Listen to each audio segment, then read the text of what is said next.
வணக்கம் பிரதீப். வணக்கம். வணக்கம்.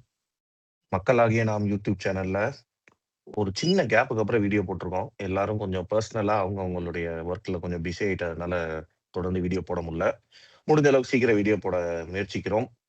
சரி, இந்திய சுதந்திர நாட்டின் 80வது சுதந்திர தினம் இன்னைக்கு கொண்டாடிக்கிட்டு இருக்கோம். கொண்டாடி முடிச்சிட்டோம். இன்ஃபேக்ட் சுதந்திரம்னு நமக்கு தெரிஞ்சது எல்லாருமே வந்து காந்திஜி, நேருஜி, நேதாஜி இந்த மாதிரி ஒரு சில தலைவர்கள் வந்து ரொம்ப கஷ்டப்பட்டு போராடி சுதந்திரம் வாங்கி தந்தாங்க அப்படிங்கிறது தான். பல இந்தியாவின் பல்வேறு மூலை முடுக்குகளையும் பல பேர் அவங்களுடைய ஒரு பார்ட்டை செஞ்சுதான் இந்த சுதந்திரத்தை வாங்கி தந்திருக்காங்க. இதே மாதிரி அவங்கவுங்க வீட்லயும் வந்து ஒரு ஒரு சில பேர் ஒரு சின்ன அவங்களுடைய பங்களிப்பை தந்திருப்பாங்க. அதை எல்லாரும் நினைவு கூறணுங்கிற ஒரு நோக்கத்துல நமக்கு தெரிஞ்ச ஒருத்தர் 2 பேரை பத்தி நம்ம சுதந்திர தினம் அன்னைக்கு பேசலாம்னு நினைக்கிறோம்.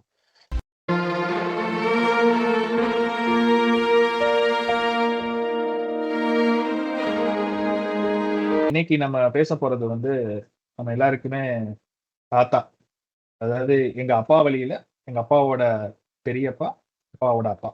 என்னோட பெரிய தாத்தா. உங்க எல்லாருக்கும் அதேதான். ஏன்னா நம்ம மூத்தவர் பேர் வந்து திரு ஐயாத்துரை அவர்கள். அவங்க வந்து இந்தியன் நேஷனல் ஆர்மி சுபாஷ் சந்திர போஸோட இதுல ஆமா அவரோட வந்து இந்திய சுதந்திர போராட்டத்துல பங்கெடுத்தாங்க. அடுத்து அவரோட தம்பி திரு சண்முகம் அவர்கள். அவர் வந்து காந்திய வழியில வந்து அதே காலகட்டத்துல இந்தியால சில தரவுகள், அதாவது டேட்ஸ் வச்சு சொன்னா இன்னும் இன்ட்ரெஸ்டிங்கா இருக்கும். எங்க பெரிய தாத்தா அவர் ஐயாத்துரை வந்து 1935 பர்மா போயிட்டாங்க. அதாவது மலையா இந்த பகுதிகள். அப்ப இந்த செட்டியார்கள்லாம் வந்து அங்க பிசினஸ் ஆமா அதுல வந்து வட்டி கடை, ப்ராப்பர் எஸ்டாப்ளிஷ் வட்டி கடைன்னு வச்சுக்கலாங்க. அங்க போய் வேலை பார்த்திருக்காங்க. ஃபர்ஸ்ட் 35 to 39 திரும்ப இந்தியாவுக்கு வராங்க. திரும்ப 41 போறாங்க. 40 போறாங்க. 40 டிசம்பர் நினைக்கிறேன். இந்த வருஷத்துல போனப்ப வந்து அப்ப அவங்க போற இடம் வந்து மலேசியா, கோலாலம்பூர். அப்ப 2 இடம் இருந்திருக்கு. ஒன்னு கோலாலம்பூர், இன்னொன்னு பெண்ணாங்க. இதுலதான் வந்து அவங்க வேலை பார்த்த கம்பெனி வந்து முருகப்ப செட்டியார்னு இப்ப இருக்காங்க இல்லையா, பெரிய ஒரு குரூப். அவங்களோட ஃபர்ஸ்ட் பிசினஸ் வந்து அந்த அந்த வட்டி பிசினஸ் தான். அதுல வந்து அவங்க பெனாங்குன்ற ஊர்ல இருந்திருக்காங்க. அவங்களோட தொடக்கம் அப்படிதான் இருக்கு. கரெக்டா அவங்க போன டைம் வேர்ல்டு வார் 2 ஸ்டார்ட் ஆகுது. அதாவது அந்த 1940 கல்யாணம் ஆயிட்டு உடனே கிளம்புறாங்க. பையன் இங்க பிறந்துட்டாங்க. வேர்ல்டு வார் 2 உலகம் ஃபுல்லா அந்த போர் மேக சொல்லுது. எந்த கம்யூனிகேஷனும் இல்லை. 4 இயர்ஸ் வந்து எந்த கம்யூனிகேஷனுமே இல்லாம அங்க வந்திருக்காங்க. அப்ப 1941 to 43 தான் ரொம்ப கிரிட்டிக்கலான பீரியட். அப்ப வந்து 41 டிசம்பர் 8 வந்து ஐ திங்க் இது இந்த பேர்ல் ஹார்பர் எல்லாருக்குமே தெரியும் இல்லையா. பேர்ல் ஹார்பர் ஜப்பான் அட்டாக் பண்ணது. அதே டைம் இங்க பெனாங்ல, அதாவது மலேசியாவோட வெஸ்டர்ன் சைடு வந்து அப்ப பிரிட்டிஷ் கண்ட்ரோல்ல இருக்கு மலேசியா. இப்போ வந்து அதை வந்து அட்டாக் பண்ணுது. அட்டாக் பண்ணதும் பிரிட்டிஷர்ஸ் வந்து அந்த இடத்த விட்டு ஓடிடுறாங்க. ஆக்சுவலி ஜப்பானீஸ் இடானோடனே அந்த டைம்ல இவங்க அது கரெக்டா அந்த டேட்டை ஒட்டி தான் இவங்களோட இது நடக்குது. அதாவது கோலாலம்பூர்ல இவங்க வேலை விஷயமா ரூபாவை வந்து அப்ப வந்து பேங்க்ல ஸ்டாண்ட் சார்ட்டர்டோட பேரண்ட் கம்பெனி சார்ட்டர்ட் பேங்க் இருந்திருக்கு. அப்ப அதுல கட்டிட்டு திரும்பி போறாங்க. போறப்ப எதிர்த்தாப்புல வந்து ஆங்கில படைகள் எல்லாம் வருது. இவங்களுக்கு விஷயமே புரியல. இவங்க அந்த ஊரை, அதாவது ஸ்லிம் ரிவர்ன்றதை கடந்துதான் அவங்க அந்த பெனாங்க்கு போனோம். அப்ப போறப்ப வந்து கரெக்டா ஒரு பாலத்தை கிராஸ் பண்றாங்க. குண்டு வெடிக்குது. என்ன நடந்திருக்குன்னா வந்து ஜப்பானியர்கள்ட்ட இருந்து தப்பிக்கிறதுக்காக இருந்த எல்லா பிரிட்ஜஸையும் ஆங்கிலேயர்களே வந்து குண்டு வச்சு தகர்த்திருக்காங்க. அது மக்களுக்கு அவங்க தெரியப்படுத்தவே இல்லை. இதுக்கு அடுத்த நாள் அந்த டிசம்பர் 12 வாக்குல ஒரு பெரிய அட்டாக் நடக்குது அங்க பெனாங் சிட்டில. ஆயிரக்கணக்கான பேர் சாகுறாங்க. இந்த மாதிரி சூழ்நிலையில இருந்துட்டு அதுல இருந்து தப்பிச்சு போறதுக்காக பக்கத்துல இருந்த ரப்பர் தோட்டங்கள்ல மக்கள் பதுங்கி வாழ ஆரம்பிக்கிறாங்க. ஏன்னா ஜப்பானோட ஸ்ட்ரென்த்தே வந்து அவங்களோட ஏர்ஃபோர்ஸ் தான். அது பதுங்கி வாழ்றப்ப வந்து நைட் டைம்லாம் லைட்டு போடாம இருட்டிலே இருந்துட்டு அப்பதான் வந்து நேதாஜியோட ஐஎன்ஏ இது வந்து ஜப்பானுக்கு அங்க மலேசியாலையும் ஸ்ப்ரெட் ஆகி அப்போ ஒரு இதுல வந்து 42, 43 அந்த டைம்ல சுபாஷ் வந்து ஒரு மீட்டிங்ல பேசுறப்ப வந்து அப்ப அந்த ஃபண்ட் கலெக்ஷன் எல்லாம் பண்றாங்க. ஃபண்ட் கலெக்ஷன் வந்து ஒன் ஆஃப் த ஃபண்ட் கலெக்ஷனுக்கு இவங்க எல்லாம் அங்க இருக்க மெயினா தமிழர்களோட பங்கு நிறைய இருந்திருக்கு. அவங்க வந்து நம்ம ஒரு நாடகம் போட்டு அதுக்கு இது பண்ணான்றப்ப அதுக்கு சுபாஷ் இருந்திருக்காரு. அவங்க போட்ட நாடகம் வந்து மகாபாரதத்தோட கிருஷ்ணரா வந்து தாத்தா தான் இது பண்ணியிருக்காங்க. அதையெல்லாம் முடிச்சுட்டு இது பண்றப்ப சுபாஷ் வந்து பேசியிருக்காரு. மக்கள் பயங்கர கரகோஷம். அது அந்த தீம் அவங்க பேசினேன். ஏன்னா அன்னைக்கு எல்லாருமே அந்த சுதந்திர வேட்கை எல்லாருக்குள்ளயும் பொங்கி இருந்திருக்கு. சுபாஷ் சொல்றப்ப கிருஷ்ணனே நம்ம கூட இருக்காரு. ஸோ அந்த பாயிண்ட் தான் வந்து நம்ம தாத்தா வந்து சுபாஷோட ஒரு இதுல இருக்காங்க. அந்த ஒரு கனெக்ஷன் ஸ்டார்ட் ஆகுது. அவங்க அதுக்கப்புறம் அவங்களோட ஐஎன்ஏல 2 இது இருந்திருக்கு. ஐஎன்ஏ வந்து இட்ஸ் ஆர்மி விங். பட் அவங்களோட அட்மினிஸ்ட்ரேட்டிவ் விங் பாத்தீங்கன்னா it's all IIL, Indian Independence League. இவங்க தான் வந்து டோட்டலா வந்து அட்மின் ரிலேட்டட் இது வாருக்கு தேவையான ஆட்கள் எடுக்கிறது. அவங்களோட அட்மின் ஆல்மோஸ்ட் ஒரு 100 சென்டர் கிட்ட வச்சிருக்காங்க. நாட் ஒன்லி இன் மலையா, நேதாஜி தனி சிங்கப்பூர். கவர்மெண்டே ஃபார்ம் பண்ணாரு. அது வந்து 43ல அந்த அந்த பிரகடனம் வந்து 1943ல நடந்திருக்கு. அது வரைக்கும் அவர் சிங்கப்பூருக்கு 1943ல தான் அவர் மலேசியாவுக்கு உள்ள வராரு. ஆக்சுவலி அந்த முதல் இன்சிடென்ட்ஸ்க்கு அப்புறம்லாம் அப்ப அந்த IIL வந்து சிங்கப்பூர் தான் ஹெட் ஆஃபீஸா இருந்திருக்கு. சான்சரி லைன்றது ஒரு ஸ்ட்ரீட்ல தான் வந்து அந்த ஹெட் ஆஃபீஸ் இருந்திருக்கு. ஏன்னா 65 வரைக்கும் மலேசியால சிங்கப்பூர் வந்து மலேசியாவோட பார்ட்டா தான் இருந்திருக்கு. நேருக்கு நேர தாத்தா வந்து சுபாஷ பல தருணங்கள்ல பார்க்கிறது, பேசுற வாய்ப்புகள்லாம் இருந்திருக்கு. அதெல்லாம் நம்ம அவங்க மூலமாவே கேட்டிருக்கோம் நிறைய. கேட்டிருக்கோம், சொல்லும் போதே ஒரு எந்தூசியாஸ்டிக் கேட்கும். ஆமா. ஸோ இது பண்ணி 43ல வந்து அந்த ரெண்டு ஆர்மி விங் வந்து பர்மா இல்லைய கடந்து உள்ள வந்துருச்சு. நேதாஜியோட பிரிட்டிஷோட போரிட்டுக்கிட்டு இருக்கு. அப்ப ஏற்பட்ட அந்த வெதர் கண்டிஷன்ஸ், அந்த ஏரியா எப்பயுமே மழை ஜாஸ்தியானது ரொம்ப இருந்ததுனால ஃபுட்டு கிடைக்காம அந்த 3வது இதுல தாத்தாவும் போக வேண்டியது ஆக்சுவலி அந்த ஃபைனல் வாரத்துக்கு. அது போக முடியாததுனால வந்து பிளஸ் ஜப்பானீஸும் வந்து அவங்க கொடுக்கணும்னு சொன்ன சப்போர்ட் சிலது வரல. இதெல்லாம் வந்து நேதாஜியோட அந்த இது எதிர்பார்த்த ரிசல்ட் கிடைக்காததுக்கு ஒரு சில காரணங்களா சொல்றாங்க. பட் அந்த மொத்த போராட்ட காலங்கள் அந்த 4 வருஷம் அவங்க இருந்து, இன்னொன்னு என்னன்னா அதுல கைது பண்ணவங்களை எல்லாம் வந்து போர்க்குற்றவாளிகளா அறிவிக்கிறாங்க. அப்ப இந்தியா ஃபுல்லா வந்து அது ஒரு பெரிய ஒரு பேசு பொருளாகுது. அது எப்படி, ஏன்னா அதுல இருந்தவங்க எல்லாருமே இந்தியர்கள் தான். பிரிட்டிஷ் ஆர்மியில இந்தியன்ஸா இருந்தவங்க, அது தவிர நேதாஜி ஆர்மியில போய் சேர்ந்தவங்க, இவங்க எல்லாம் தான் வந்து அதுல கைதிகளா வந்து இது பண்ணி போர்க்குற்றவாளிகள் இந்தியா லெவல்ல அது ஒரு பெரிய ஒரு மோட்டிவேஷன், அடிஷனல் மோட்டிவேஷன் ஃபேக்டர் ஆகி தான் 47ல நம்ம இண்டிபெண்டன்ஸ் வர்றதுக்கு அது ஒரு பெரிய இதா இருந்திருக்கு. அடுத்து வந்து அவரோட தம்பி சண்முகம் அவர்கள் வந்து காந்திய வழியில இந்தியால இருந்து அவர் கம்யூனிஸ்ட் பார்வை கொண்டவர். இந்திய வாலிபர் சங்கம், ஜனநாயக வாலிபர் சங்கம் மானாமதுரையில அதோட பொருளாளராக இருந்தவங்க. அந்த சவுத்ல நடந்த நிறைய போராட்டங்கள் இது பண்ணியிருக்காங்க. அதுல இருந்து தனி சத்தியாகிரக போராட்டம் காந்திஜி 1941 நினைக்கிறேன் அந்த வருஷம் இது பண்ணப்ப 40-41 அதுல இது பண்ணி சிறைக்கெல்லாம் சென்று வந்திருக்காங்க. ஒருத்தர் ஐயாத்துறை அவர்களுக்கு வந்து தாமிர பட்டயம் கொடுத்தாங்க. இந்த பட்டயம் அதை வாங்கினப்பெல்லாம் நான் மதுரையில தான் இருந்தேன், நல்லா ஞாபகம் இருக்கு. ஒரு பெரிய ஒரு ரேட் மாதிரி ஒண்ணு, அதுக்கு கவர்மெண்ட் பாஸ், பஸ் பாஸ், சில சலுகைகள் கவர்மெண்ட் மூலம் வந்தது. அதே திரு சண்முகம் அவர்களுக்கு என்ன தாத்தா, அவங்களோட தம்பி என்னோட தாத்தா அவர்களுக்கு என்னன்னா வந்து சுதந்திரத்துல இருந்தாங்க, நிறைய போராட்டங்கள்ல பங்கு பண்றாங்க. பட் அவங்களுக்கு கடைசி வரைக்கும் அந்த பென்ஷன் வந்து வரல. அது வந்து ஒரு பெரிய விஷயமா அவங்க முயற்சி பண்ணாங்க, கிடைக்கலன்றது வேற. பட் அவங்களோட மோட்டிவ் எல்லாமே வந்து அப்ப இந்திய சுதந்திரம். ஏன்னா ஒரு சின்ன இன்ஸ்டன்ஸ், காந்திஜி வந்து நம்ம மதுரை போற டைம்னு நினைக்கிறேன், அது ஒரு பெரிய இதுவே இருக்கு ஹிஸ்டரி. மதுரைக்கு அவர் வந்து அப்ப கொடை ரோடுல வந்து அந்த ட்ரெயின் கொஞ்ச நேரம் தான் நிக்குமா. அப்ப அந்த காந்திஜியை பாக்குறவங்களுக்கு ஆயிரக்கணக்கானவர், அதுல ஒருத்தர் சண்முகம் எங்க தாத்தாவும் அவரும் நின்றுருக்காரு. அது அவங்க அந்த பார்த்த பூரிப்ப சொல்றது வந்து பல தடவை அதே ஒரே விஷயம் தான். பட் அவங்க மனசுல ரொம்ப ஊறிப்பான விஷயம். அந்த காந்தி அது மாதிரி ஐயா முத்துராமலிங்க தேவர் அவரும் சுதந்திர போராட்டத்துல பாரு. இவங்க 2 பேரை பத்தி பேசுறப்ப அந்த முகத்திலேயே நமக்கு தெரியும். இன்னொன்னு ஒரு சோகமான விஷயம் என்னன்னா, அவங்க கல்யாணத்தன்னைக்கு, அதாவது 1948 கரெக்டா கல்யாணத்தன்னைக்குன்னா காந்திஜி சுட்டு கொல்லப்படுறாரு. இந்த விஷயம் தெரியுது. இவங்களால அந்த முழு மனதோட அந்த கல்யாணத்திலையும் கல்யாணம் வேணாலும் ஒரு பெரிய தகராறே அப்ப நடந்திருக்கு. சோ இவங்க மூலம் கேட்ட கதைகள் தான் நிறைய நமக்கு. ஒரு சுதந்திரன்றது என்ன, அது வந்து ஜஸ்ட் லைக் தட் நமக்கு கிடைக்கல. அதுதான் நான் கேட்க வந்தேன். இப்ப இவங்க இருந்ததெல்லாம் ஒண்ணு, இவங்க நமக்குள்ள என்ன இம்பாக்ட கொண்டு வந்திருக்காங்க? இந்த சுதந்திர போராட்ட வீரர்கள்ங்கிறவங்க ஒரு சாமானிய மக்கள் தான் அதிகமான பேர் பங்கெடுத்தாங்க. யாரும் 1-2 தலைவர்கள் லீட் பண்ணாங்களே தவிர பங்கு பெற்றதுன்னு பாத்தீங்கன்னா, எப்படி நம்ம இப்ப ஜல்லிக்கட்டு போராட்டத்துல எல்லா இளைஞர்களும் வாலண்டியரா போராடினாலும் அது மாதிரிதான் போராடினாங்க. இதுல பொருளாதார ரீதியா எல்லா குடும்பமுமே பாதிக்கப்பட்டுச்சு அந்த சமயத்துல. அது இல்லாம இப்ப இந்த மாதிரி INA போனவங்க எல்லாம் என்ன ஆனாங்க அப்படிங்கிற தகவலே தெரியாது. ஒரு கடிதம் வந்து வருவதே பெரிய கஷ்டம். எப்பயாவது ஒரு கப்பல் வந்து அந்த கடிதம் வந்தாதான் அவங்க உயிரோட இருக்காங்க அப்படிங்கிறதுக்கான ப்ரூஃப். சோ எல்லாருமே ஆல்மோஸ்ட் எல்லாருமே என்ன ஆனாங்கன்னு தெரியாது. 2வது, இந்த மிதவாதிகளா போராடும் போது சப்போஸ் ஜெயில கொண்டு போய் போட்டாங்க அப்படின்னா தண்டனைகளும் அதிகமா தான் இருக்கும். அதுக்கு இந்த உள்ள கைதிகளா இருக்கும் போது ஒரு சொபஸ்டிகேட்டடா இருக்க முடியாது. கல் உடைக்கிறது, செக்கிழுக்கிறது, இது மாதிரி. நம்ம ஒரு வஉசியோட கதையை படிக்கும் போதே அவர் பெரிய செல்வச்சியமான இருந்தவர், வக்கீலா பிராக்டிஸ் பண்ணவரே, அவரே வந்து பாத்தீங்கன்னா நிறைய கடுமையான வேலைகள் செஞ்சிருப்பாரு. இது ஒருத்தர் 2 பேர் வந்து கொடுத்தல, எல்லாரும் ரத்தமும் வேர்வையும் சிந்தி வாங்கின சுதந்திரம். இது இன்னைக்கு இப்ப பல பேரால அது அது சரியான ரூட்ல போகல அப்படிங்கிற ஒரு வருத்தம் தான் எல்லாருக்குமே இருக்கு. எக்ஸ்ப்ளாய்ட் இல்ல, அதான் 2 விஷயம். ஒண்ணு என்னன்னா, நெறைய பேர் வந்து என்ன நெனச்சுப்பாங்கன்னா வந்து, இவர் தான் அதிகமா பண்ணாரு. இவர்னால தான் வந்தது. இவர்னால லேட் ஆச்சு. அப்படின்னு பல காரணங்கள் இருக்கு. எல்லாரும் அன்னைக்கு ஒரு ஒரு பார்ட்ட சூஸ் பண்ணாங்க. காந்திஜியோட வழி வித்தியாசமா இருந்தது. நேதாஜி அவர்களுடைய வழி வித்தியாசமா இருந்தது. ஆனா, இவங்க எல்லாருமே தான் காரணம் நம்ம சுதந்திரம் வந்ததுக்கு.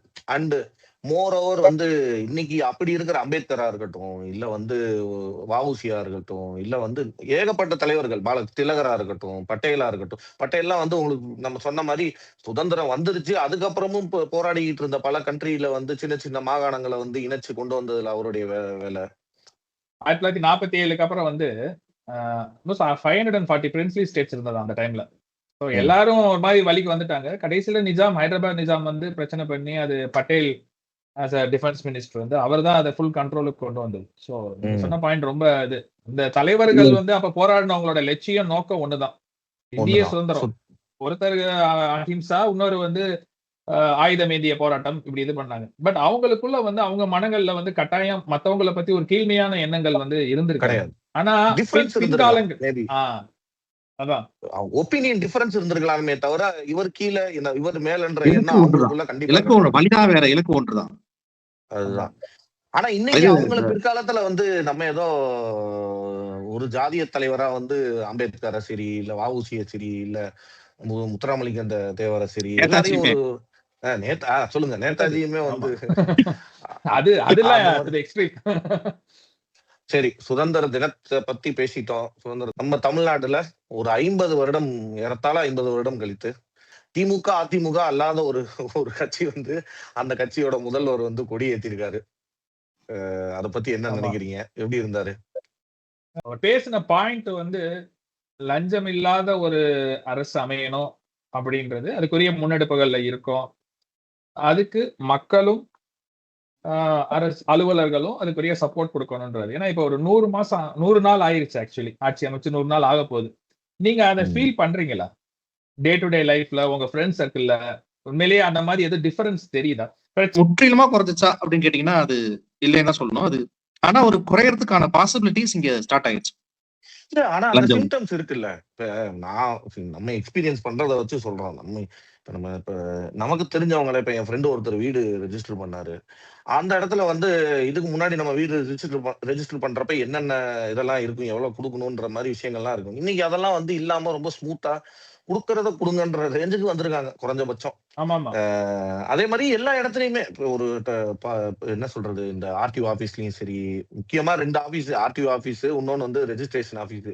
இது 2லயுமே வந்து குறைஞ்சபட்சம் சில விஷயங்கள்லாம் சரியாகுது. அதே மாதிரி மக்களுக்கு வந்து கிரவுண்ட் லெவல்ல இந்த சின்ன சின்ன விஷயங்கள், ஏதாவது ஏரியால ஏதாவது ஒரு சின்ன ப்ராப்ளம்ஸ் இருக்கு, இதை சரி பண்ணணும், இந்த கரண்ட் விஷயங்கள் சரி பண்ணணும், நேம் சேஞ்ச் பண்ணணும், இந்த சொத்து வரியில நேம் சேஞ்ச் பண்றது, இந்த மாதிரி விஷயங்கள் எல்லாம் வந்து கொஞ்சம் உடனடியா வந்து கொஞ்சம் ரிலீஃப் கிடைக்குதுங்கிறது உண்மைதான். அதையும் நம்ம சொல்லிதான் ஆகணும்.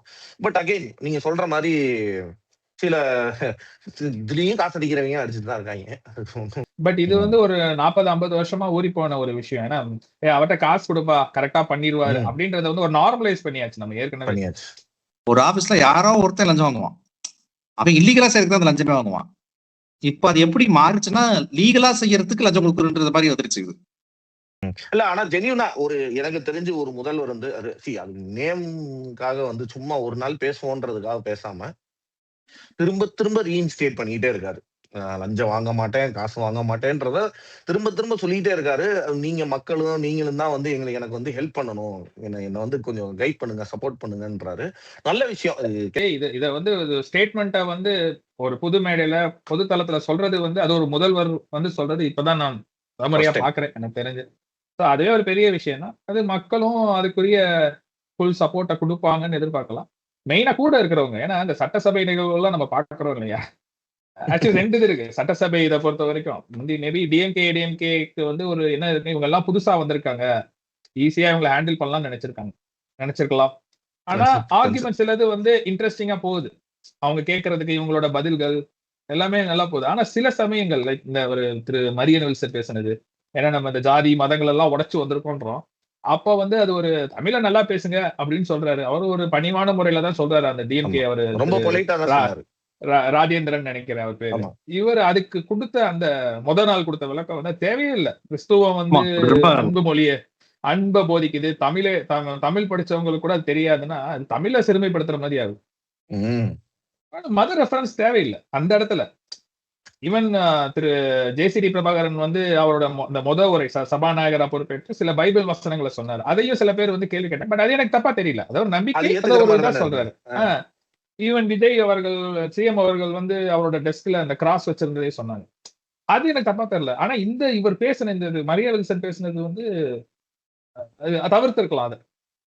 ஆமா, அவர் டென்ஷன். அதாவது வெளியில எல்லாரும் கலாய்ச்சதுக்கு சேர்த்து வச்சு அவரை திட்டி விட்டாருன்னு நினைக்கிறேன். ஐம் பாண்ட் கிறிஸ்டியன் அப்படிலாம் வேற சொல்லி என்ன பாண்ட் கிறிஸ்டியனா இருந்தா என்ன, இது என்ன பேச்சுன்னு தெரியல. அதுக்கு ஆனா ஏவா வேலுவே காப்பாத்தி விட்டாரு. அவரு நம்ம பையன் அவர் நம்ம தெரிஞ்சவர், அதெல்லாம் தெரியாம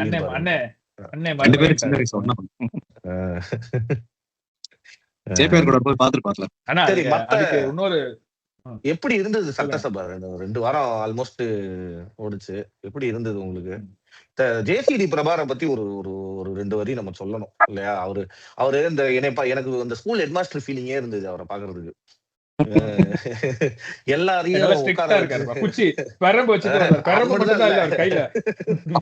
எதிர்கட்சி தலைவரை பார்க்கும்போது என்ன இருக்கு, லாஸ்ட் பெஞ்ச் ஸ்டூடண்ட் இருக்கா? எனக்கு என்னன்னா எதிர்கட்சி தலைவர் மேல வந்து என்ன வருத்தம்னா, வந்து உங்க அப்பாவை தோற்கடிச்சாலும் உங்களுக்கு ஒரு வாய்ப்பா கொடுத்திருக்காங்க.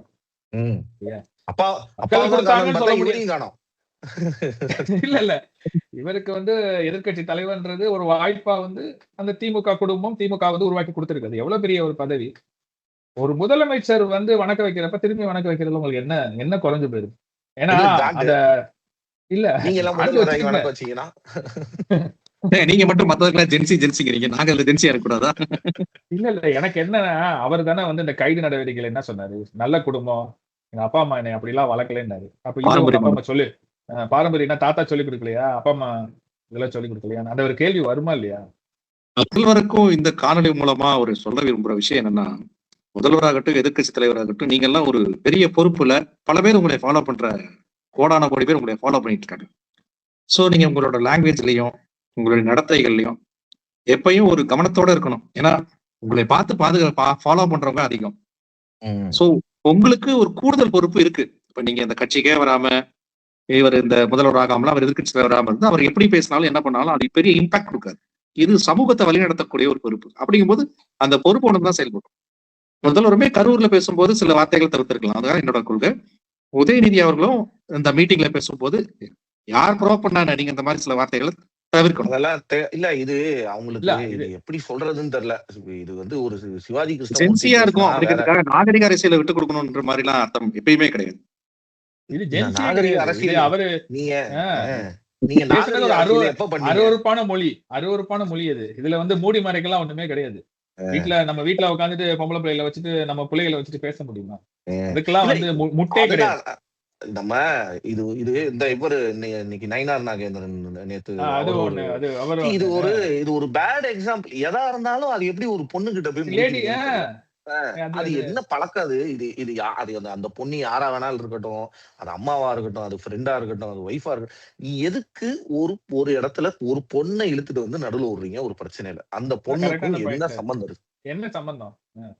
திட்டுறதுன்னா அது பொம்பளை பிள்ளைய திட்டணும். அது என்ன ஒரு மைண்ட் செட்னு தெரியல.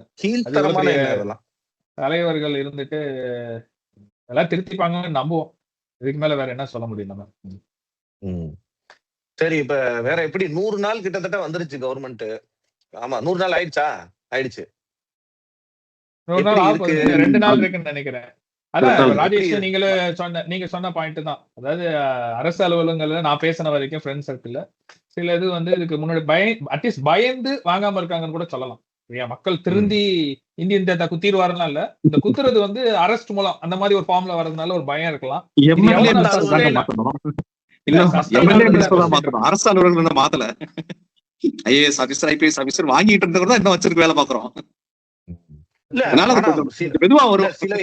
சில எம்எல்ஏக்கள் வந்து உண்மையாலுமே நல்லா பண்றாங்க, சில மினிஸ்டர்ஸ் உண்மையாலுமே நல்லா பண்றாங்க. நீ எதிர்பார்க்காத சில எம்எல்ஏஸ்லாம், இப்ப நான் ஒரு சின்ன எக்ஸாம்பிள் சொல்லிடுறேன். அவருக்கு ஒரு கிரெடிட்டா ஒரு திருவெரும்பூர் தொகுதியில வந்து இல்லையே ஒரு சின்ன எதிர்பார்க்காத எம்எல்ஏ. அவங்க எதிர்பார்க்காம தான் நிறைய பேர் எம்எல்ஏ ஆயிருக்காங்க. அல்ல அதுக்கப்புறமும் ஒரு டவுட் வரும்ல. அந்த மாதிரி எம்எல்ஏ கூட இப்ப திருவெரும்பூர் தொகுதியில வந்து ஒரு எம்எல்ஏ ஒருத்தர் இருக்காரு, நவல்பட்டு விஜி அப்படின்னு சொல்லிட்டு. அவர் பாரம்பரிய திமுக காரர்.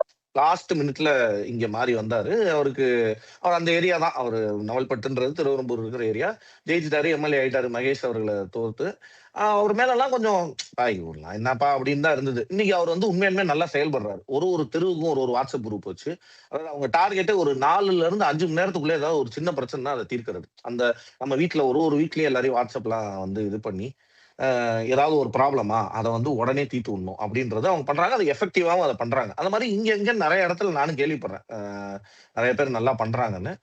பட் ஆனா நம்ம அது பக்கத்து ஊர் புதுக்கோட்டைன்னு ஒரு ஊர் இருக்கு. அங்க ஒரு அமைச்சர் இருக்காரு. அவரெல்லாம் கொஞ்சம் சேட்டை எல்லாம் செய்யற மாதிரி எல்லாம் கேள்விப்பட்டேன். அமைச்சர்னு வச்சிருக்காங்க. பர்வேஷ் தானே? திரு பர்வேஷ். ஆமா. இல்ல அது ஜூனியர் விகடன்லயே அதை பத்தி எழுதியிருந்தாங்க. அந்த கல்குவாரிகள் சம்பந்தமா சில தகுதி திட்டம்லாம் நடக்குது. அது மினிஸ்டர் நம்ம முதல்வர் பார்வைக்கு போயிருக்குன்னு நம்புவோம். அதெல்லாம் ஆமா, சில மாற்றங்கள் வேற இருக்குன்றாங்க அமைச்சரவையில. இல்ல அது ஒரு மாத்திடுவாங்கன்னு ஒரு பயம் இருந்தா தானே. ஏன்னா இது ஒரு சைடு பேசுறோம். இப்ப நெகட்டிவ் சைடுன்னு பாத்தீங்கன்னு வைங்களேன். இப்ப இந்த திடீர்னு ஒரு சொத்து வரியை ஏத்தி அது ஒரு இஷ்யூ ஆச்சு சென்னையில ஃபுல்லா. இப்ப அதை ஸ்டாப் பண்ணிட்டாங்க.